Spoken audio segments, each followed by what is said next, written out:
Yeah. Good morning. After a long break, and upon labour cost start करतोय.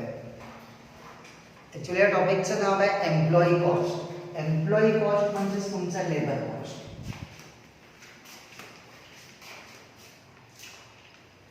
Okay. As you know very well about that, की आपण material cost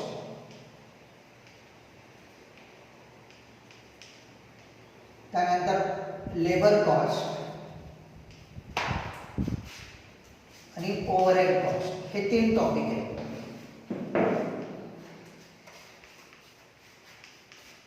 या 3 टॉपिकवर तुम्हाला question विचारतात. Question number 2 ला ए आणि बी. Maximum material आणि ओव्हरहेड वर विचारतात. लेबर कॉस्ट रेअरली विचारलेलं आहे. म्हणजे जास्त करून मटेरियल तर आहेच, मग लेबर आणि ओव्हरहेड पैकी विचारलेलं आहे. So we can ignore that topic. त्यामुळे आपण मटेरियल, लेबर आणि ओव्हरहेड हे तिन्ही कॉस्ट करायचे. हा आपला लास्टचा टॉपिक आपला बाकी आहे, लेबर कॉस्ट. मटेरियल कॉस्ट काढताना raw material into price is equal to cost. Overhead cost काढताना मशीन हार्स इंटू प्राइस किंवा rate per hours is equal to cost. म्हणजे मटेरियलची कॉस्ट कशी काढतो तर raw material into price of raw material per kg whatever is equal to cost. Overhead cost कशी calculate करतो, machine hours into rate per hours is equal to overhead cost. Now how to calculate the labour cost. Labour cost कशी calculate करतो,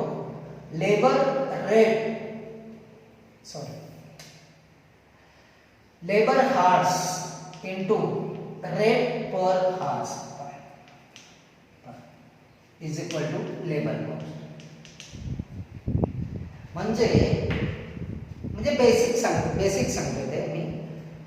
for the calculation of labour cost we must know the labour hours. म्हणजे लेबरची cost आपण labour hours वर pay करतो.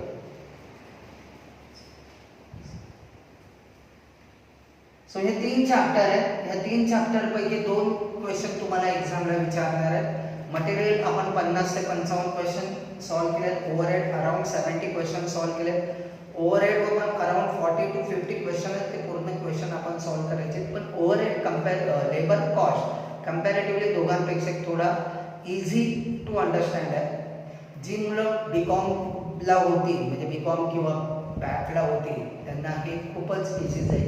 पण जे foundation मुलं आहेत त्यांनी प्रयत्न करायचा आहे. आणि जर तुम्हाला काही प्रॉब्लेम असेल तर इमिडिएटली मला कळवायचं आहे. Okay, let's start. आपण चालू करूया लेबर कॉस्ट हा टॉपिक. एम्प्लॉई कॉस्ट म्हणजेच लेबर कॉस्ट. पहिलं म्हणजे आपल्याला ह्या टॉपिकमध्ये काय काय लर्न करायचं आहे. पहिलं पेमेंट ऑफ वेजेस. म्हणजे लेबरला आपण वेजेसचं पेमेंट करतो, ते पेमेंट कसं करणार ते. Number 2 labour turnover, just like as material turnover, labour turnover calculate करायचं आहे. आणि 3rd लेबर कॉस्ट, लेबरची कॉस्ट कॅल्क्युलेट करायचं आहे. म्हणजे ह्या टॉपिकमध्ये what we have to learn, number 1 payment of wages, number 2 labour turnover and number 3 labour cost. तर पहिला पार्ट आपण बघणार आहोत payment of wages. Payment of wages म्हणजे वेजेसचं आपण पेमेंट कसं करतो. आता वेजेसचं पेमेंट कसं करतो तर तुम्हाला ऑलरेडी मी एक थिअरी तुम्हाला तुमच्या नोटबुकमध्ये लिहायला सांगितलेली होती. तर तेच आपण इथे आज इंट्रोडक्शनमध्ये आपण एक्सप्लेन करणार आहोत. First we are going to learn the payment of wages. वेजेसचं पेमेंट आपण कसं करणार आहोत वेजेसचं पेमेंट. कोणकोणत्या बेसिसवर वेजेसचं पेमेंट केलं जातं? तर सगळ्यात पहिला आहे तो म्हणजे time rate system. Time rate system.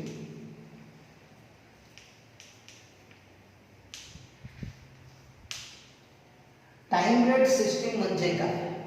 Time rate म्हणजे आपण टाइमावर पेमेंट देतो. टाइम म्हणजेच हार्सली बेसिसवर पेमेंट करतो.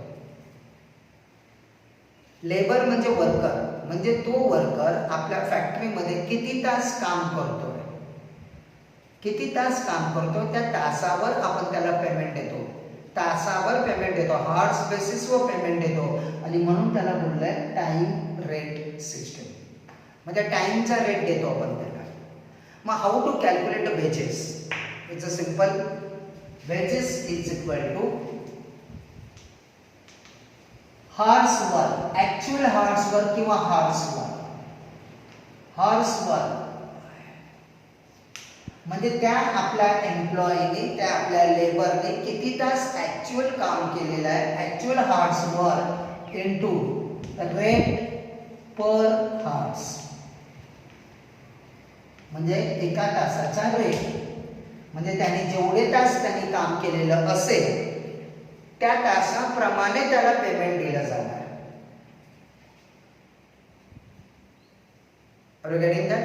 त्याला आपण बोलतो टाइम रेट. म्हणजे when you are paying the wages on the basis of hours, then it is called as a time rate system. Okay? समजा आपला लेबर आहे, त्यांनी 10 तास काम केलं. किती तास काम केले? 10 तास. आणि एका तासाचा रेट आहे 25 रुपये. सो मग आपण त्याला किती पेमेंट करणार? 250 रुपीज. ठीक आहे? काय डाऊट याच्यामध्ये? सो हे पहिलं wages. How to calculate the wages. Wages कसं कॅल्क्युलेट करायचं बघा. मी शब्द वेजेसवर फोर्स केलाय, जोर दिलेला आहे. वेजेस कसं कॅल्क्युलेट करणार? टाइम रेटवर. टाइम रेटवर म्हणजे त्याने किती तास काम केलंय त्याच्याप्रमाणे त्याला पेमेंट वेजेस देणार. If you work for 10 hours and the 1 hour's payment, 1 hour's rate is 25 rupees, then we are paying to them 10 into 25, 250 rupees is the wages. ठीक आहे? त्यानंतर काही ऑर्गनायझेशन मध्ये आपल्या मॅन्युफॅक्चरिंग, आपण कॉस्टिंग शिकतोय. फॅक्टरीज ज्या असतात ह्या फॅक्टरीज आपल्या सगळ्या सेम प्रकारच्या फॅक्टरी नसतात. काही केमिकल फॅक्टरीज असतात, काही प्रोडक्शन करणाऱ्या वेगवेगळे कार मॅन्युफॅक्चर असतात. सो वेगवेगळ्या प्रकारच्या different lot type of factories are there. So every फॅक्टरीमध्ये पेमेंट ऑफ वेजेसची सिस्टीम ही वेगळी असते. काही ऑर्गनायझेशन मध्ये हार्स बेसिसवर पेमेंट दिलं जातं.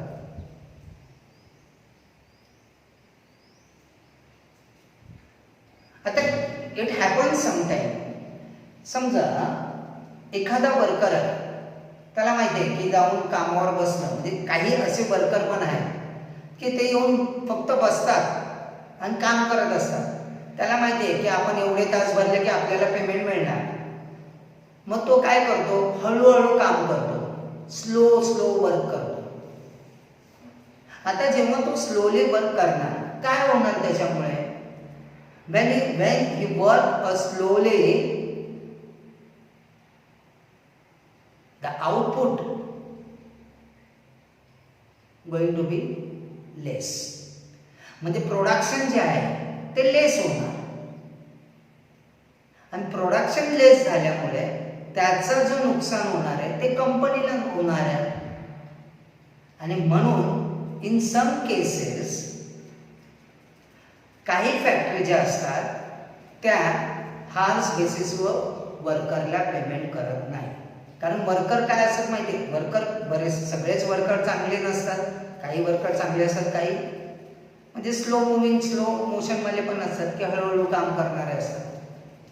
काही वर्करच्या डोक्यामध्ये असतं की आपण आहे ना, आपण फक्त नंबर ऑफ हार्स भरायचे, म्हणजे जॉबला जायचं नंबर ऑफ हार्स भरायचे.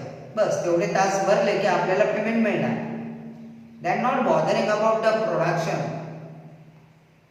आणि म्हणून इन सम ऑर्गनायझेशन ते लोक युनिटवर तुम्हाला पेमेंट करतात. त्याला आपण बोलतो पीस रेट सिस्टीम. काय बोलतो त्याला आपण? Piece rate system. Piece rate. Piece rate system म्हणजे पेमेंट करण्याच्या दोन मेथड आहेत. वेजेसचं पेमेंट करण्याच्या दोन मेथड आहेत. बघा मी काय वर्डिंग वापरतो. वेजेसचं पेमेंट करण्याच्या दोन मेथड आहेत. Number 1 time rate based system. पण काही ऑर्गनायझेशन मध्ये वर्कर लोक काम चुकार असतात. ते टंगळ मंगळ करतात काम करताना. त्यांना माहिती आहे काही केलं एवढे तास भरले की पेमेंट मिळणार आहे, आपल्याला तासावर पेमेंट मिळणार आहे. आणि म्हणून काही ऑर्गनायझेशन मध्ये आपण पीस रेट सिस्टीम फॉलो करतो. तर पीस रेट सिस्टीम म्हणजे काय? सिंपल. पीस रेट म्हणजे युनिट. म्हणजे तू जेवढे युनिट बनवणार ना, म्हणजे तो वर्कर जेवढे युनिट बनवणार तेवढे त्याला पेमेंट. म्हणजे हार्स बेसिसवर आपण पेमेंट नाही करत. We are paying to them on the basis of unit. आप जितना यूनिट प्रोड्यूस करेंगे उतना आपको पेमेंट मिलेगा. मग आता इथे एपीसीएससीचा संबंधच येत नाही. मग त्या वर्कर तू टंगळ मंगळ कर किंवा टाइमपास कर, तू काही कर, कारण तुला हार्स बेसिसवर पेमेंट नाही देत आहे. तुला पेमेंट तू जेवढं काम करणार, जेवढे युनिट बनवणार तेवढं तुला पेमेंट देणार. त्याला आपण म्हणतो पीस रेट सिस्टीम. मग हे पीस रेट सिस्टीम मध्ये वेजेस कसं कॅल्क्युलेट करतात? सिंपल. पीस म्हणजे unit. So wages is equal to number of unit produce into rate per unit.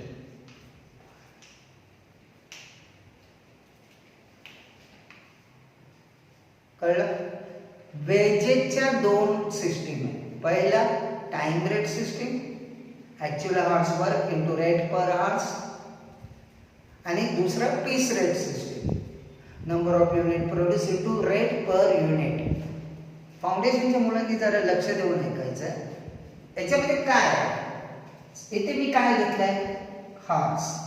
मग मी रेट पण कोणता घेणार? पर हार्स. इथे मी काय घेतलंय? युनिट. मग मी इथे काय घेणार? Rate per unit. मी इथे युनिट बेसिसवर देतोय. मग मी रेट कोणता अप्लाय करणार? हार्सचा रेट अप्लाय करणार का? नाही. मग रेट पर युनिट. ठीक आहे?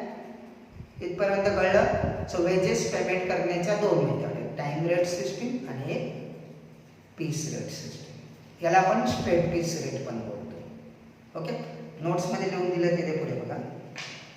पीस रेट मेथडमध्ये एक पहिला पीस रेट है straight piece rate. Straight piece rate म्हणजे काय? आप जितना यूनिट प्रोड्यूस करेंगे ना आपको उतना पेमेंट मिलेगा. आपने 1 यूनिट बनाया आपको 1 यूनिट का पेमेंट मिलेगा. आपने 100 यूनिट बनाया आपको 100 यूनिट का पेमेंट मिलेगा. That's it. ओके, इथे एक पार्ट संपतो. आता आपण पुढचं एक्सप्लेनेशन देतोय. पीस रेट मेथड मध्ये डिफरन्शियल पीस रेट आहे. पहिले इथपर्यंत कळलं ना? गुड. म्हणजे पेमेंट कोणत्या बेसिसवर? टाइम रेटवर आणि पीस रेटवर. ठीक आहे. आता आपण पुढच्या पार्टकडे जातोय. आता काही लोक आहेत ना इथे पीस रेट मध्ये, काही लोक आहेत ना पटापट स्पीड आहे. म्हणजे आता याच्यामध्ये कसं माहितीये का? पीस रेट मध्ये जे वर्कर फास्ट असतात, तुमच्या फास्ट थिंक करणारे लोक, एकदम स्पीड, जसं तुम्ही हुशार बोललात तसं काही वर्कर हुशार, ते काय करतात? फास्ट वर्क करतात. काही लोक वर्क कमी करतात. म्हणजे त्यांची एफिस, काही लोक, म्हणजे मला काय सांगायचं आहे, काही वर्करची एफिशियन्सी जास्त असते आणि काही वर्करची एफिशियन्सी स्लो असते. मग इथे ना आपल्या मॅनेजमेंटनी काय टेक्निक केली, काय टेक्निक दिली मॅनेजमेंटने? जे लोक फास्ट बनवतात आहे, जसं नाही का, तुम्ही दहावीला असताना तुम्ही चांगला अभ्यास करावा, 90% मिळवावे किंवा असं तुमच्या घरच्यांना वाटतं, प्रत्येकाला वाटतं, त्याबद्दल नो डाऊट आहे. तर तुम्ही 90% किंवा तुम्ही चांगले मार्क्स मिळवावे असं वाटतं. मग तेव्हा तुमच्या घरातले काय बोलतात, तू 10वीला 90% मिळव, तुला मी मोबाईल देईन. आता तुम्ही CMA ला, तू CMA हो, तुला मी काय मोटर बाईक देईल किंवा काय, तुमच्याकडे आहे पण मोटर बाईक, आता काय नाही तुमच्याकडे ते देईल. मग तुम्ही काय, मग त्याच्यामुळे काय करता, तुम्ही अभ्यास करता. एक्झॅक्टली सेम मला इथेच सांगितलं. काही लोक फास्ट जास्त स्पीडली काम करतात, त्याला आपण बोलतो मोर एफिशियंट. मग त्यांनी अजून चांगलं, अजून फास्ट काम केलं पाहिजे म्हणून आपण ना त्यांना काहीतरी रिश्वत देतो. रिश्वत, जसं तुमचा एखादा लहान भाऊ वगैरे आहे, त्याला काम सांगितलं, तो काम नाही करणार, त्याला सांगितलं तुला चॉकलेट देतो, तो पटकन जाऊन काम करतो, म्हणजे आपण रिश्वत देतो. मग आपल्या वर्करनी, आपल्या एम्प्लॉईनी अजून चांगलं काम केलं पाहिजे म्हणून आपण त्याला इन्सेंटिव्ह देतो. शब्द कळला मी काय बोललो, इन्सेंटिव्ह किंवा रिवॉर्ड किंवा बक्षीस देतो.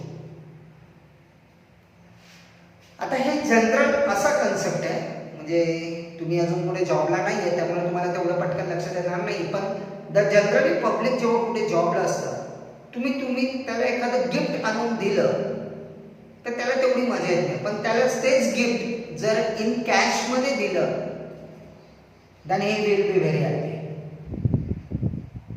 अगदी हेच मला सांगायचं आहे. तो जो आपला वर्कर आहे, जो जास्त काम करतोय, त्याला आपण इन्सेंटिव्ह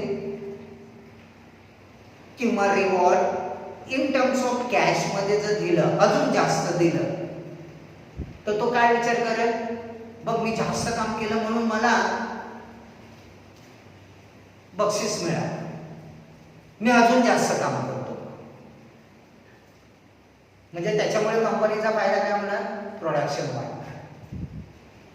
आणि जे स्लो काम करणार आहे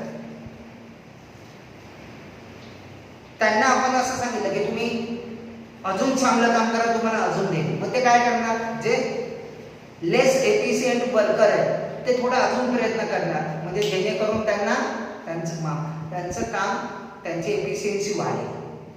आणि इन बोथ द केस कंपनीचा फायदा आहे की कंपनीचं प्रोडक्शन वाढणार. आणि ऑफकोर्स यार, when द कंपनीचं प्रोडक्शन वाढणार म्हणजे डेफिनेटली कंपनीचा सेल वाढणार, सेल वाढणार की प्रॉफिट वाढणार. मग त्या इन्सेंटिव्ह स्कीम कोणत्या, तर त्यातल्यामध्ये आता आपण बघायचंय differential piece rate. Time rate कळलं, पीस रेट कळलं. आता आपल्याला बघायचं differential piece rate. Differential piece rate म्हणजे काय,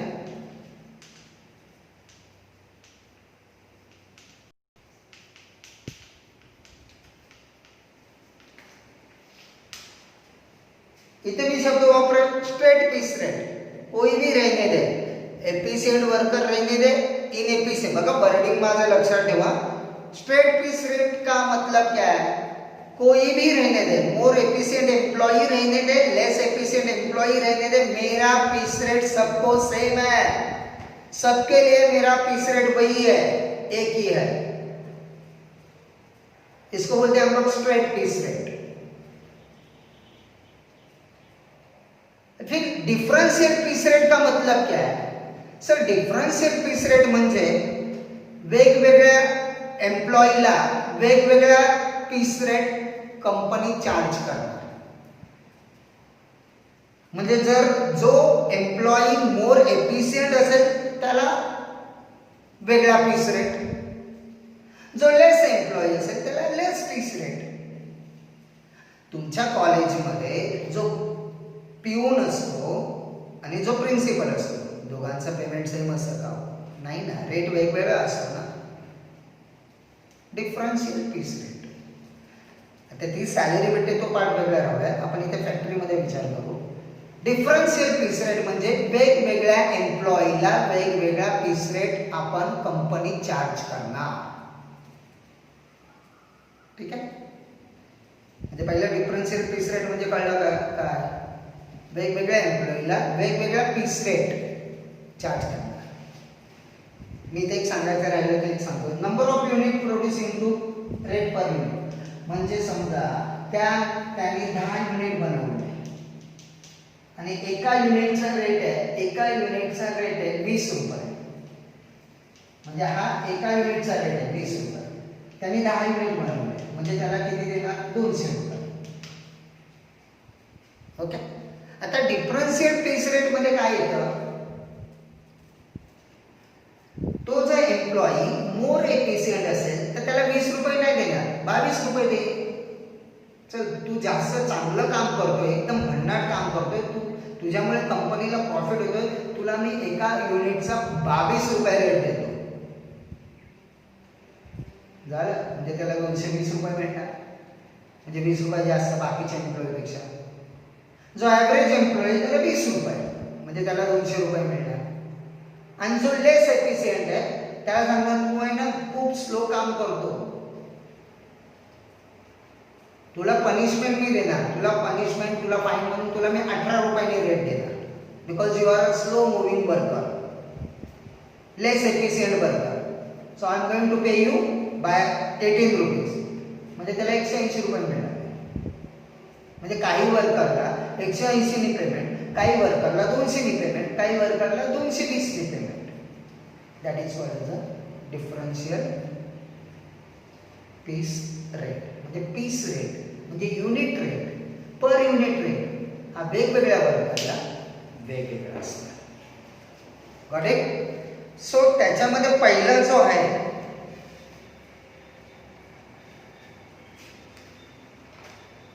पहिला फॉर्म्युला टेलर आहे ना. हो, टेलर्स पीस रेट. म्हणजे डिफरन्शियल पीस रेट मध्ये पहिलं नाव कोणाचं येतं? टेलर्स. डिफरन्शियल पीस रेटचा अर्थ कळला ना? आता Taylor's piece rate, Taylor's differential piece rate. Taylor's differential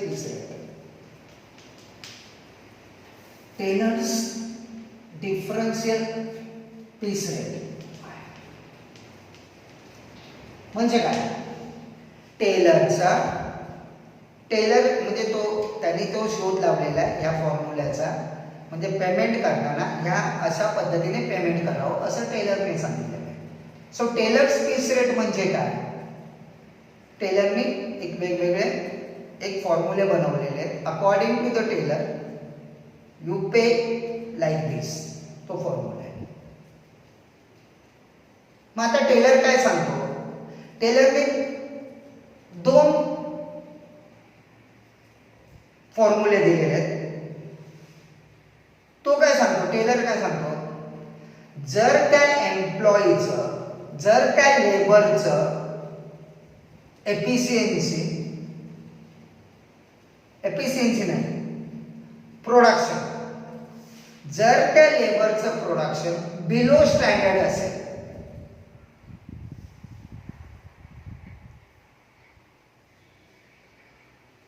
तर त्या लेबरला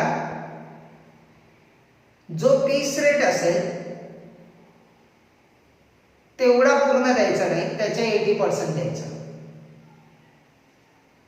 म्हणजे फॉर एक्झाम्पल पीस रेट किती बोललो आपण? तिथे किती सांगितलं? पीस रेट 20 रुपये. मग त्याला 20 रुपयांनी पेमेंट नाही करायचं, 20 रुपयाच्या 80% 16 रुपयांनी पेमेंट करायचं. 60 रुपीज पर युनिट. म्हणजे एका युनिटला त्याला 20 रुपये नाही द्यायचे. बरं, मी परत सांगतो. जर त्या लेबरचं प्रोडक्शन बिलो स्टँडर्ड असेल तर जेवढा पीस रेट आहे त्याच्या 80%. आता पीस रेट 20 रुपये, मग 20 रुपयाचे 80% किती आले? 16 रुपये. मग त्याला आपण 16 रुपये पर युनिटनी पेमेंट करायचं.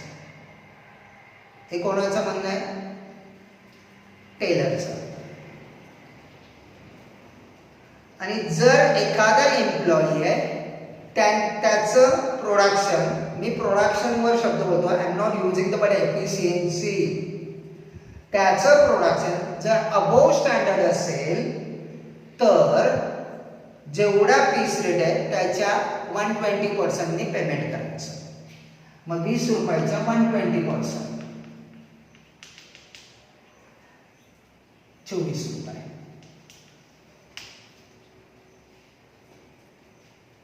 आले वेगवेगळे पीस रेट आले, 2 पीस रेट झाले ना. आता स्ट्रेट पीस रेट मध्ये एकच, सगळ्यांना एकच पीस रेट 20 रुपये. पण इथे कसे 2 आले.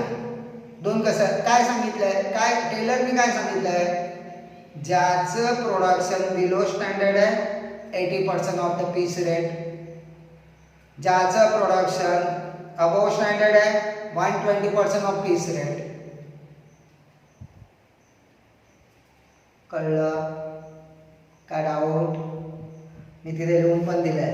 80% of piece rate when below standard, 120% piece rate when above standard. एकदम सिंपल भाषेमध्ये लिहून दिलेलं आहे. 2 rate apply, Taylor 2 rate apply करतो. बिलो स्टँडर्ड असेल production, when below standard, production is below standard, 80% of the piece rate is apply. When production is above standard, 120% of the piece rate is applied. That's it. Formula पाठ नाही करायचा, फॉर्म्युले लक्षात ठेवायचे. जे मी formula सांगेल हे पाठ करा, ते पाठ करा, पण नॉर्मली हे फॉर्म्युले लक्षात ठेवा. हा कॉन्सेप्ट लक्षात ठेवा. व्हाट अ टेलर, टेलर क्या बोलता है, बोलो टेलर क्या बोलता है, अगर आपका प्रोडक्शन बिलो स्टैंडर्ड है तो 80% ऑफ द पीस रेट, अगर आपका प्रोडक्शन अबव स्टैंडर्ड है 120% ऑफ द पीस रेट. खलास, फिनिश. Is it okay? या. आता याच्यानंतर प्रॉब्लेम पुढे झाला. याच्यामध्ये प्रॉब्लेम काय? प्रॉब्लेम असा आहे, समजा स्टँडर्ड युनिट आपण 100 ठेवले, म्हणजे हे आपला स्टँडर्ड आहे.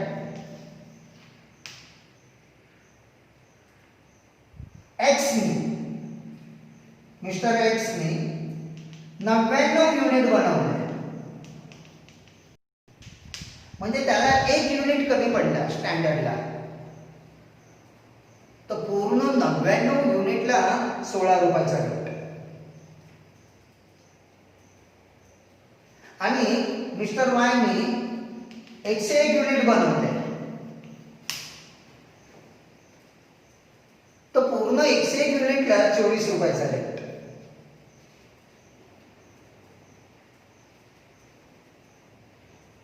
तर मग कुठेतरी आहे ना, कुठेतरी त्या वर्करमध्ये ना क्लॅशेस तयार होतात. कुठेतरी काही वर्कर नाराज होतात, अरे 1 युनिट कमी पडला त्यामुळे मला 16 रुपयाचा रेट, म्हणजे 4 रुपयाचं त्याचं नुकसान. आणि याचा 1 युनिट जास्त आल्यामुळे पूर्ण 101 युनिटला 24 रुपयाचा रेट. नॉर्मल रेट किती? 20 रुपये. फक्त 1 युनिट जास्त बनवला. मग काही एम्प्लॉई काय करणार, चल ना 101 युनिट बनवूया, बस झालं. कुठेतरी त्यांच्यात ना भेदभाव व्हायला चालला. आणि म्हणून त्याला सोल्युशन म्हणून मेरिकने एक प्लान तयार केला. मेरिकने, कारण टेलर मध्ये आपण स्ट्रेट अवे प्रोडक्शन कंपेयर करतो.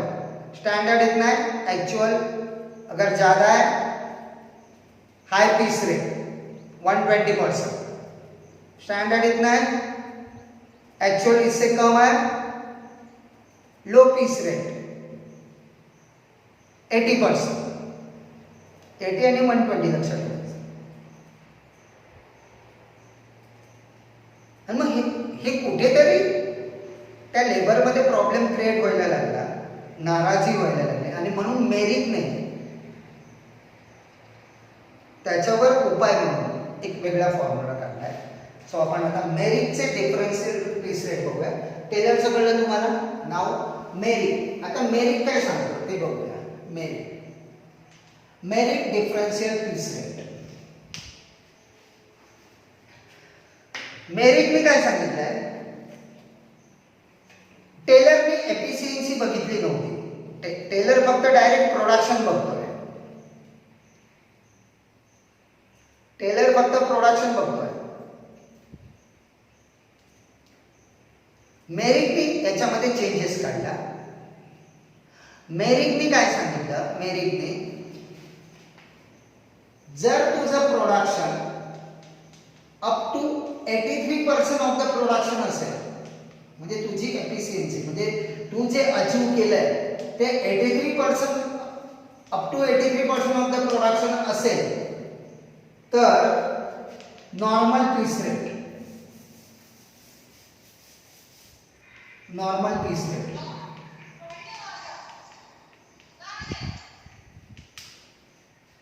Normal piece rate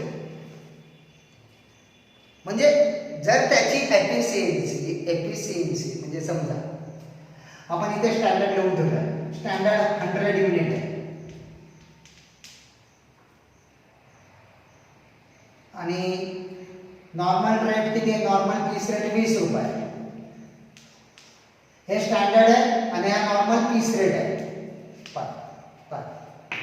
okay. Teller काय बोलतो तुम्हाला सांगितलं, टेलर तो फक्त प्रोडक्शन करतो, बिलो स्टँडर्ड अबव स्टँडर्ड बस इथे. आणि त्याच्यामुळे मी लॉस कसा होतो ते पण सांगितलं. एखाद्याने 99 युनिट बनवले तर त्याला पूर्ण 99 युनिटला 4 रुपयाचा रेट, 16 रुपयाचा रेट. आणि एखादी 1 युनिट जास्त बनवला तर पूर्ण 101 युनिटला 24 रुपयाचा रेट, अकॉर्डिंग टू टेलर. मेरिकने त्याच्यावर काय काढलं सोल्युशन. मेरिक काय बोलतो, ज्याचं प्रोडक्शन 83% प्रोडक्शन तर नॉर्मल पीस रेट.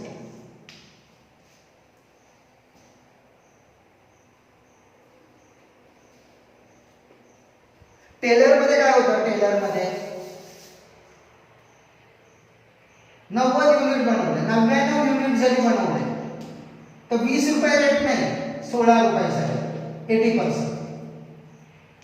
म्हणजे कुठेतरी हा दुखवला जाणारच ना. नॉर्मल पीस रेट किती, 20 रुपये. इथे त्याला स्टँडर्डला 1 कमी पडला तर पूर्ण 99 युनिटला त्याला 16 रुपयांनी पेमेंट द्यावं लागतं. ऍक्च्युअली 1 युनिट 20 रुपयाचा. कुठेतरी तो एम्प्लॉई डिसअपॉइंट होता. आता मेरिक काय सांगतोय, अप टू 83% प्रोडक्शन ना नॉर्मल पीस रेट. आता समजा त्याच एम्प्लॉई, तोच एम्प्लॉई त्यांनी 90 युनिट बनवले, 90 युनिट, स्टँडर्ड किती आहे 100. म्हणजे त्यांनी किती टक्के प्रोडक्शनच्या किती टक्के बनवले, 90%. इथे काय आहे, up to 83% production normal rate. समजा यांनी 80 युनिट जरी बनवले, टेलरच्या फॉर्म्युल्याप्रमाणे याला 16 रुपयाचा रेट भेटेल. पण मेरिकच्या फॉर्म्युल्याप्रमाणे बघा ना, आणि ऍक्च्युअल किती युनिट बनवले, 80. स्टँडर्ड किती आहे 100 युनिट. म्हणजे किती टक्के बनवले प्रोडक्शन, प्रोडक्शनच्या किती टक्के त्यांनी बनवले, 80%. मग 80 अप टू, तो काय सांगतो, up to 83% production normal piece rate. म्हणजे त्याने 80 युनिट बनवले, म्हणजे 80% प्रोडक्शनच्या बनवले. प्रोडक्शन स्टँडर्ड 100 आहे, ऍक्च्युअल बनवलं 80 डिवाइड बाय 100 इंटू 100, 80% झाले. म्हणजे त्या 80 युनिटला त्याला कितीचा रेट भेटणार, 20 रुपयाचा, 1600 रुपये. हे जर टेलर मध्ये बघितलं असतं तर 16 रुपयांनी 80 इंटू 16 टेलरच्या याच्याप्रमाणे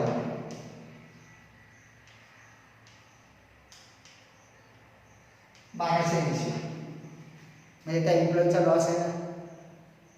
म्हणजे मेरिक मध्ये काय सांगितलंय की तुम्ही ऍटलीस्ट जेवढे युनिट बनवाल तेवढे युनिटचे तुम्हाला नॉर्मल रेट प्रमाणेच पेमेंट मिळेल, अप टू 80%. लक्षात आलं दोघांमधला फरक. इथे आपल्याला प्रोडक्शनचे पर्सेंटेज काढायचे, टेलर मध्ये पर्सेंटेज नाही काढायचे. 83%, अप टू 83% प्रोडक्शन आपको मिलेगा normal piece rate. 83 to 100, 83% to 100%, 110% of piece rate. म्हणजे पीस रेटच्या 110%. आणि अबव 100% 120% ऑफ पीस रेट. म्हणजे कम्पेअर टू टेलर मेरिटचा फॉर्म्युला एम्प्लॉईच्या बाजूने लेबरच्या पॉइंट ऑफ व्ह्यू चांगला आहे. बघा ना 83% पर्यंतचं प्रोडक्शन केलंय नॉर्मल पीस रेट. म्हणजे तुम्ही 10 युनिट जरी बनवले तरी तुम्हाला नॉर्मल पीस रेट होणार. म्हणजे इथे एम्प्लॉईची कॉस्ट कट होत नाही. 83 to 100% पर्यंत तुम्ही अचीव केला तर 110% पीस रेट. म्हणजे 10% तुम्हाला पीस रेटच्या जास्त मिळणार आणि तो 10% तुमचा इन्सेंटिव्ह आहे. म्हणजे जेव्हा मेरिटने हा फॉर्म्युला काढला तेव्हा एम्प्लॉईनी काय विचार केला, अरे 100% पर्यंत आपण काम केलं ना तो आपल्याला 110 मिळतील, चला चला आपण 83च्या पुढे जाऊया. So every employee can achieve 100% level. And when every employee at 100% level, your production is going to be definitely increase. ठीक आहे. सी मी एवढ्या डीपली सांगण्याचं कारण असं, you are in the professional level. I know की तुम्हाला कंटाळा येईल थेअरी ऐकायचा. प्रॅक्टिकल प्रॉब्लेम खूप सोपे आहेत, पण मी थोडंसं डीपली देण्याचं कारण आहे कारण आपण अकाउंट असू दे कॉस्ट असू दे आपण कधी थेअरी वाचत नाही. हा नियम आहे आपला, मला माहीत नाही काय नाही, आपण कधीच थेअरी वाचत नाही. त्यामुळे मी हे डीपली सांगतो की जेणेकरून, आणि मी असे इंटेन्शन नाही की तुम्ही थेअरी वाचावं, आम्ही त्यासाठी आहोतच, पण ज्या गोष्टी मी खरंच तिथे मी सांगतोय त्या प्रामाणिकपणे तुमच्या माइंडमध्ये ठेवा. Because as a cost accountant तुमचा कोर सब्जेक्ट कॉस्टिंग आहे हे तुमच्या माइंडमध्ये लक्षात असू द्या आणि तुम्हाला हे कळलं पाहिजे. टेलरमधल्या ॲडव्हान्टेजेस डिसॲडव्हान्टेजेस, मेरिटमधल्या ॲडव्हान्टेजेस आणि डिसॲडव्हान्टेजेस, म्हणून मी ते डीपली सांगतोय. Is it clear? गुड. आता अबव 100% समजा काही एम्प्लॉई आहेत त्यांनी खूप जोरात फास्टली काम केलं खूप आणि अबव 100% हे केलं 120% पीस रेट. म्हणजे 20% ना आपण त्याला जास्त देतो आणि दॅट 20% इज कॉल्ड बोलो इन्सेंटिव्ह. कळलं? दोन फॉर्म्युले कळले डिफरन्शियलचे. काय doubt? Taylor below standard, above standard. Merit काय बोलतोय? Up to 83% of the production normal piece rate. Normal piece rate shortcut पाहिजे तर म्हणून अजून सांगतो 100% of piece rate. 83 to 100%, 110% of piece rate. above 100%, 120% of piece rate.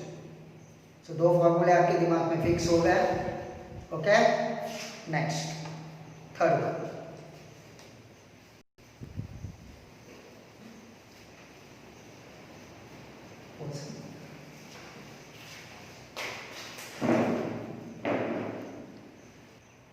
आता थर्ड फॉर्म्युला. आता याने तर काय केलं माहिती का, त्याचं मग गॅन टास्क बोनस प्लान. ओके, याने तिन्ही कंबाईन केले. टाइम रेट पण दिलाय, बोनस पण दिलाय, पीस रेट पण दिलाय. म्हणजे काय, त्यांनी असं सांगितलंय टेलरच्या फॉर्म्युल्याला यांनी रिप्लेस केलंय. Production below standard, if production below standard, जर तुमचं प्रोडक्शन स्टँडर्ड पेक्षा कमी असेल, actual hours into rate per hours. म्हणजे त्यांनी कोणता रेट दिला याला? Time rate. आणि जर तुमचं प्रोडक्शन बिलो स्टँडर्ड असेल तर तुम्हाला आम्ही प्रोडक्शन पीस रेट नाही वापरणार, मी टाइम रेट वापरणार. लक्ष द्या काय. मग टाइम रेट कसा? Actual hours work into rate per hours. Okay, production standard, actual hours into time rate, rate per hours into 120%. म्हणजे टाइम रेट असेल फक्त प्रोडक्शन ॲट स्टँडर्ड प्रमाणे केलेलं असेल तर 120%, म्हणजे 20% बोनस. आणि इफ प्रोडक्शन अबोव स्टँडर्ड असेल ना तर मग पीस रेट आणि पीस रेट ॲक्च्युअल प्रोडक्शन काय into rate per unit into 120%. म्हणजे इथे त्यांनी टाइम रेट पण वापरला आहे आणि पीस रेट पण वापरला आहे. सिंपल आहे, टेलर सारखंच लक्षात ठेवायचं आहे. Below standard actual hours into rate per hours, at standard actual rate actual hours into rate per hours into 120%. आणि अबोव स्टँडर्ड असेल मग पीस रेट वापरणार, जितना यूनिट प्रोड्यूस किया है उतना into rate per unit into 120%. ठीक आहे, differential piece rate कळला. गुड. याच्यानंतर बोनस प्लॅन. बोनस जे तुम्ही टीवायला पण शिकलेला होता. माझी फाउंडेशनची मुलं टीवायला त्यांनी ते बघितलेलं नसेल, त्यांना माहीत नसेल, त्यांच्यासाठी इंडिव्हिज्युअल बोनस प्लॅन म्हणजे बोनस म्हणजे काही एम्प्लॉई जे असतात ना हे फास्ट एफिशियंट असतात, खूप स्पीडली काम करतात, खूप स्पीडली. म्हणजे फॉर एक्झाम्पल बघा, तुम्हाला पेपर लिहायला as per hour institute 3 hours असतात. पेपर दिल्यानंतर बरेचसे लोक असं बोलतात की आमचा पेपरच कंप्लीट नाही झाला, लेंदी पेपर होता, हे ते. All these are the excuse. हे नाही सांगत की आम्ही लेस एफिशियंट आहे. ज्याचा पेपर 3 तासाचा पेपर आहे, ज्याने पेपर काढला आहे, तो पेपर काढणारा पण तेवढ्याच एक चांगल्या लेवलचा असतो. तो पेपर 3 तासामध्ये व्हायला पाहिजे. आपल्या मुलांचा होत नाही आणि परत पेपर लेंदी होता हे सांगतात. Practice makes man perfect. तुमचे कॅल्क्युलेशन फास्ट असेल, तुमचा पेपर कंप्लीट होतो. पेपर कंप्लीट नाही झाला म्हणजे you are the less efficient.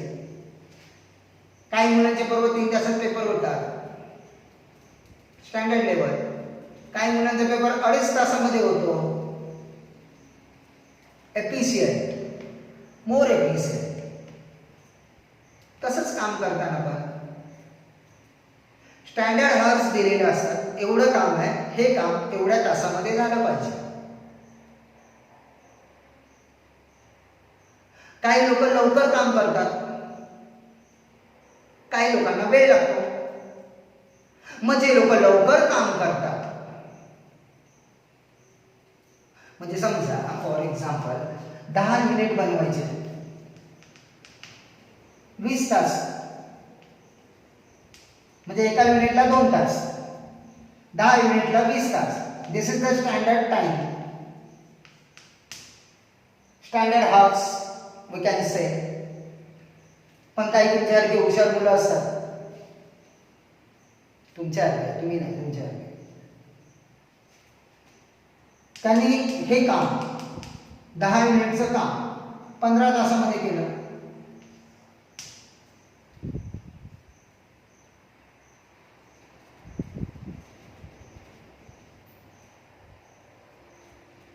त्याला आपण बोलणार मोर एफिशियंट.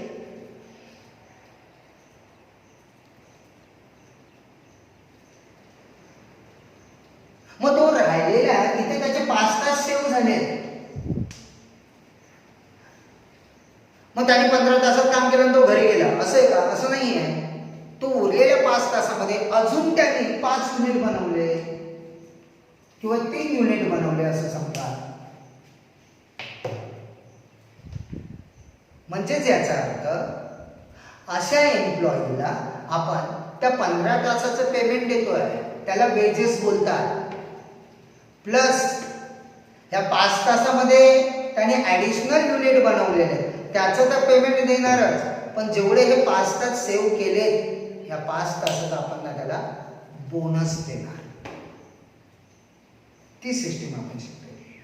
मग हे जे बोनस प्लॅन आहे, bonus plan, individual bonus plan, हे आपल्याला जवळपास 4 ऑथरनी दिलेले आहेत. ऑथर म्हणजे त्यांचे फॉर्म्युले आहेत ते.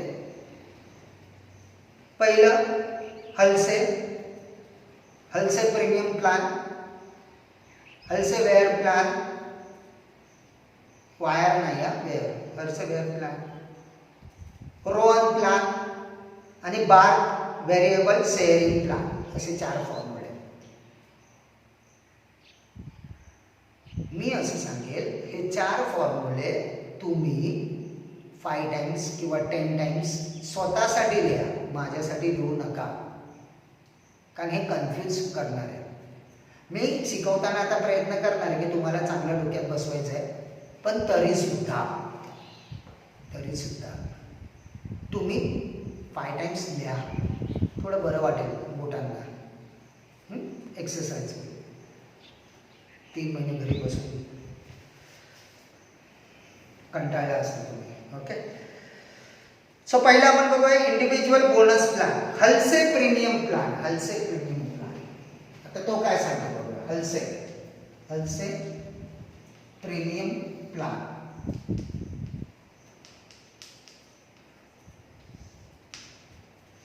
अर्निंग इज इक्वल टू, हे सगळे टाइम रेटचे आहेत का, पीस रेटचे नाही, हे टाइम रेट आहे. Actual hours shortcut into rate per hours. म्हणजे आपल्या एम्प्लॉईनी ऍक्च्युअल किती तास काम केलंय त्या तासाचं आपण त्याला पेमेंट देतोय.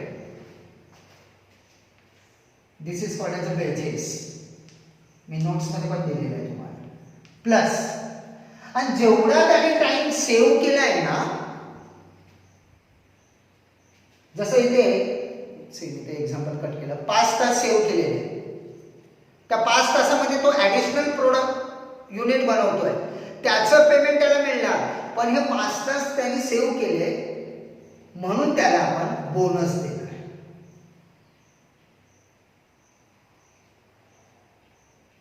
हे 5 तास सेव्ह केले, कसं काढलं? स्टँडर्ड हार्स किती होते? Standard horse 20. ऍक्च्युअली किती तासात त्यांनी काम केलं? 15. म्हणजे टाइम किती सेव्ह केला? 5 तास. या 5 तासामध्ये तो दुसरं प्रोडक्शन बनवणार आहे, त्याचं त्याला पेमेंट देणारच आहे. पण ह्या 5 तासामध्ये त्यांनी सेव्ह केलं म्हणून त्याला आपण ॲडिशनल बोनस देणार. त्याला आपण बोनस देतो ह्या 5 तासाचा. हे 5 तास कसे काढले? Standard hours minus actual hours. So standard hours minus actual hours.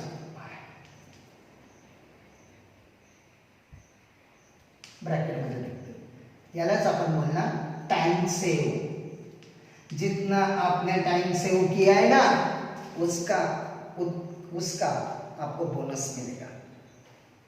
Into rate per horse into 50%.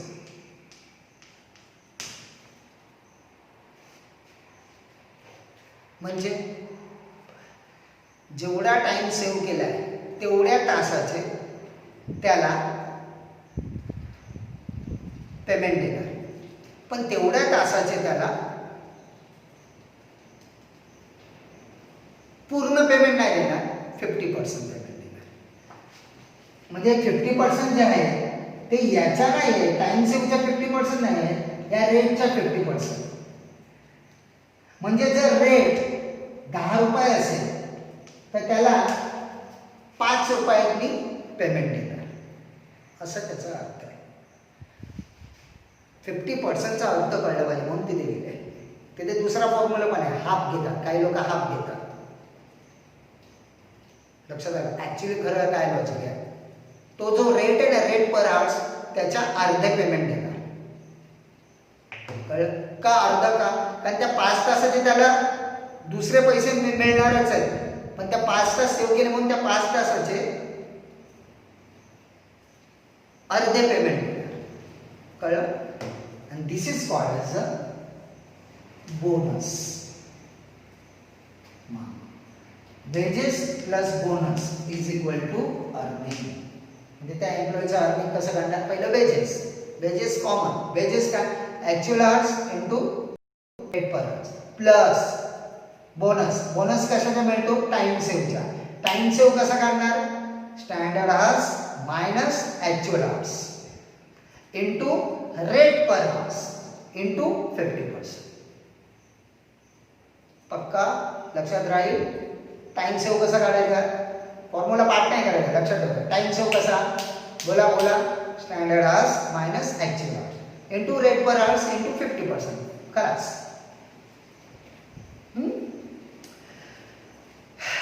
आता हलसे वेअर प्लॅन. हलसे प्रीमियम प्लॅन झाला वेअर. वायर नाही, वेअर. वेअरने काय झालं? 50%च्या ऐवजी 1/3. खलास. फॉर्म्युला संपला. सगळा फॉर्म्युला सेम तासाचा आहे, फक्त तिथे 1/3 घ्यायचं. तुम्ही बोलला फॉर्म्युल्यामध्ये 33 1/3 घ्यायचं. 33 1/3 आणि 1/3 काय फरक आहे? सेम तर आहे. Okay okay good. आता रोहन. Rowan plan. रोहन मध्ये काय चेंज आहे? रोहन प्लान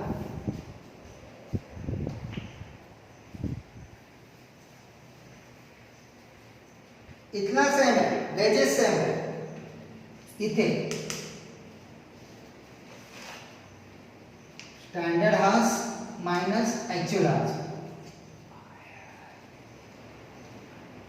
म्हणजे काय? Time save. शाबास. Standard hours minus actual hours किंवा टाइम सेव्ह हे लिहिलं तरी चालेल, तर नको. Standard hours minus actual hours divide by standard hours into actual hours. आता हे काय आहे ना, हे पाठ करा. जेव्हा प्रॅक्टिकल प्रॉब्लेम सोडवेल ना, तेव्हा मी तुमच्या बरोबर डोक्यात टाकेल की एक्झॅक्टली याला काय म्हणायचं आहे. आता सांगितलं तर ते बाउन्स होणार. टाइम सेव्ह म्हणजे standard hours minus actual hours divide by standard hours into actual hours into rate per hours. झालं. कळला रोहनचा प्लॅन? हा त्याचा बोनस. हा wages. Wages plus bonus is equal to earning. आणि लास्टला बार्थ व्हेरिएबल शेअरिंग प्लॅन. तो तर सिंपल आहे. Total earning is equal to rate per hours into square root मध्ये standard hours minus actual hours. So इथे तुम्हाला पूर्णपणे हे 5 नाही 4 फॉर्म्युले व्यवस्थित लक्षात ठेवायचे. बेसिकली टोटल आपण किती फॉर्म्युले शिकलो? पीस रेटचे 3 आणि हे 4 म्हणजे टोटल 7 फॉर्म्युले. एवढे आपल्या एक्झामच्या पॉईंट ऑफ व्ह्यू इम्पॉर्टंट आहे. अजून भरपूर आहे, पण मी फक्त मेनली जे एक्झाम पॉईंट ऑफ व्ह्यू आहे, बाकीचे काही एवढे महत्त्वाचे नाही. असं तर मी घेतलं असतं आणि 1-2 आहेत ते मी घेईल नंतर. ओके ठीक आहे. चलो थँक्यू.